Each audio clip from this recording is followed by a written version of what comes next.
All right, friends, we're gonna keep moving on in our painting exercises. You need these tools out, your ruler, your compass, and a sharp pencil to set up for our next color wheel painting activity. We are gonna do almost the exact same wheel, but we're gonna label it a little differently and paint some different colors this time.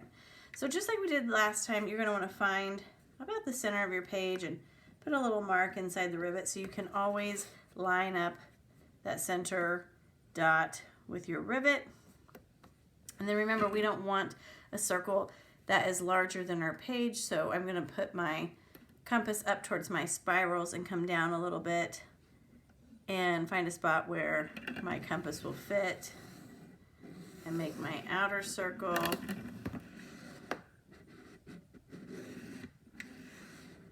Like so. It wasn't perfect, but that's okay for these purposes.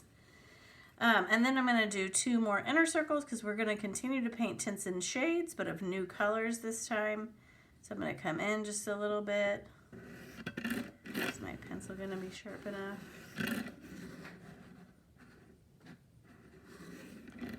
Like that. And then I'm going to come in a little further, maybe even a little further.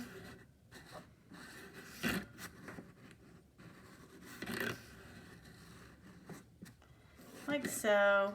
Now I'm going to kind of close off my circle here. I didn't do it perfect, but remember, this is just a painting exercise.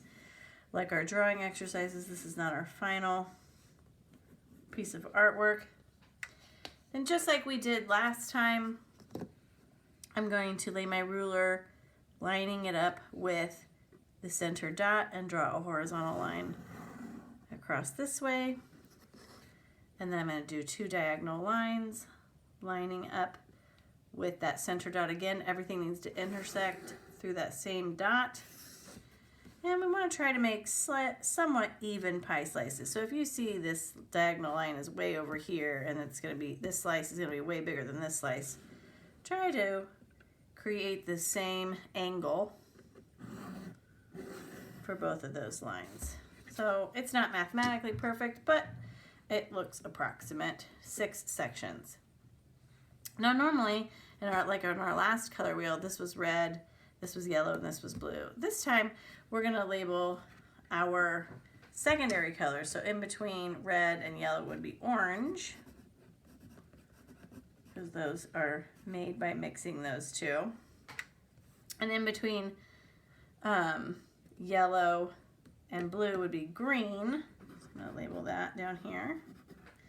And then in between blue and red would be purple. Oops, I didn't spell purple correctly.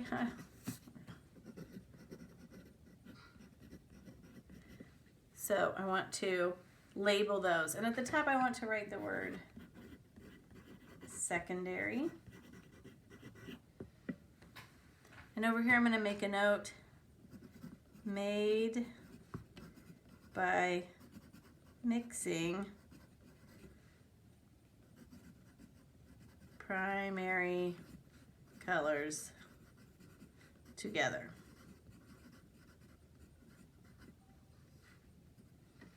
And then just so you can remember, we don't need to write the definition this time. In the first ring, we're gonna, this first outer ring will be number 1, the tint, right? The watered down or color plus white of each color. Then the second one will be the pure hue, just the straight up color.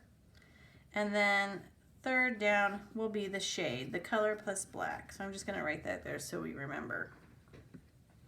So here I want you to paint the orange tint, hue, and shade straight from the color palette, straight from your watercolor palette. And here I want you, same with green and purple. But here we're going to label these mixed orange. And then here I'm going to write mixed green and mixed purple.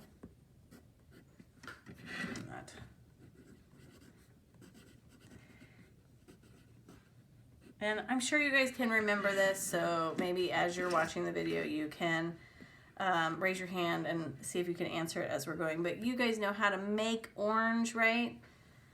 Red plus yellow.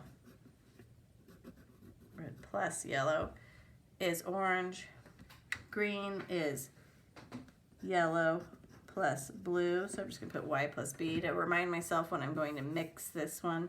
And purple is red plus blue. That way you can remember how you made these colors. So when we go back to do our final still life later, you'll not only have the primary color wheel that we've mixed to be able to look and see what color you need for your still life, but you'll also have this secondary color wheel of 2 ways that you can create these secondary colors. 1, you can just get them out of the palette. Or 2, maybe you like the version of purple that is mixed by mixing red and blue together, and then what the tints and shades of that look like. Maybe there's something that needs that more complex color of the mixing. So that's what we're going to do, is create this kind of reference guide for us on what those colors look like. All right, good job. You ready to paint?